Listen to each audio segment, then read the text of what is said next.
Have you ever seen a rock that looks like metal? Take a look at this. This is a nugget of copper. And here's what makes it really amazing, because copper is one of the very few metals that can sometimes be found in nature already in a pure form, ready to use. Now, most metals have to be separated from other minerals, but copper can sometimes be found just like this. Now, not all copper looks shiny like this, because sometimes it's mixed with other minerals and it shows up as bright colors. These green and blue minerals that you see right here, they're called malachite and azurite. And their colors, well, that tells us that there is some copper inside. Even the blue color in turquoise stones, that comes from copper.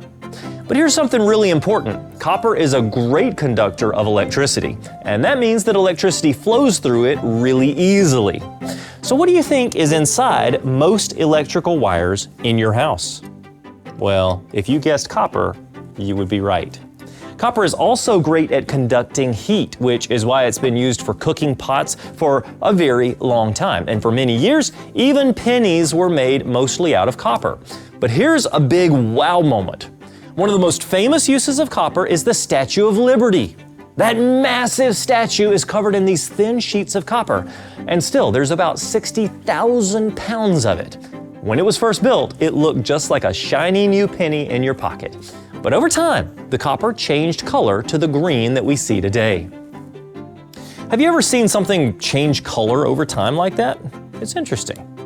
Copper can also be mixed with other metals to make stronger materials.